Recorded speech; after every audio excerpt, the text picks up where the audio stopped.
Baik teman-teman, jumpa lagi.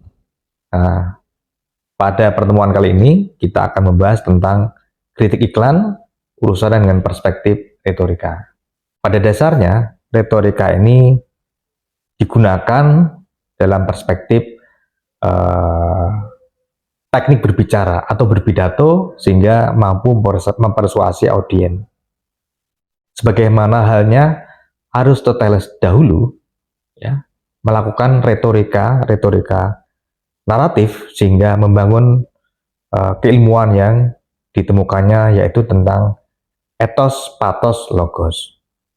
Di dalam iklan memuat juga aspek tiga tersebut. Apa itu etos, patos, logos?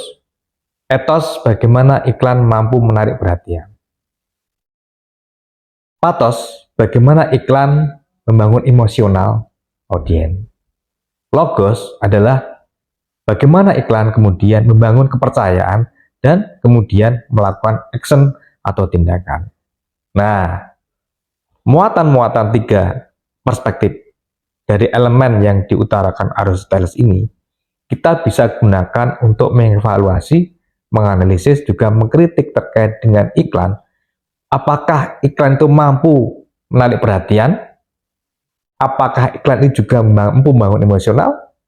Apakah iklan itu mampu kemudian menarik perhatian dan audiens melakukan sebuah tindakan?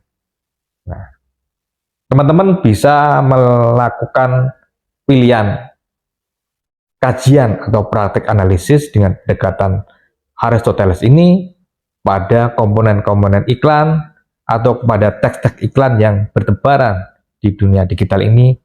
Anda pinjam kemudian teori ini untuk menganalisis hal itu. Karena sesungguhnya iklan adalah kemudian yang terpenting adalah mempersuasi. Dengan demikian pendekatan Aristoteles ini kemudian dapat Anda lakukan, gunakan untuk membedah, membongkar ya tentang aspek-aspek tiga hal tersebut. Dalam hal ini, praktek mendengarkan pendekatan Aristoteles atau etos, patos, logos itu memungkinkan Anda memahami pada tahap-tahap dasar penting dari karya iklan yang memiliki sifat-sifat retoris. Perspektif iklanan yang akan kita bangun dalam praktek-praktek seni kritik iklan. Membahas tentang praktik kritik periklanan ini sepertinya suatu hal yang cukup menarik. Iklan seringkali memberi dampak negatif sehingga stereotip tertentu itu direpresentasikan. Ingat, kita harus paham tentang kode etik periklanan atau dimensi etis periklanan. Banyak hal kemudian seringkali iklan itu bernuansa stereotip rasial. Ya, ini tidak boleh terjadi teman-teman, karena dampaknya akan menimbulkan suatu hal yang cukup pelik di masyarakat atau secara sosial. Misalkan, bagaimana studi kasus tentang praktik iklan yang bernuansa rasial antara kulit hitam dan kulit putih. Sebagaimana dikatakan Kevin Johnson bahwasanya iklan yang merepresentasikan aspek rasial ini tentu saja harus kita singkirkan atau aspek negatif itu harus kita minimalisirkan. Dengan demikian, iklan yang mengandung stereotip rasial ini menggambarkan sebuah reputasi periklan yang merusak citra sendiri. Ya, misalkan dalam hal iklan H&M yang pernah dilakukan tentang menyebabkan rasialisme yang cukup pelik, sebagaimana halnya iklan rasial itu harus diminimalisir pada konteks-konteks hubungan manusia yang setara, ya.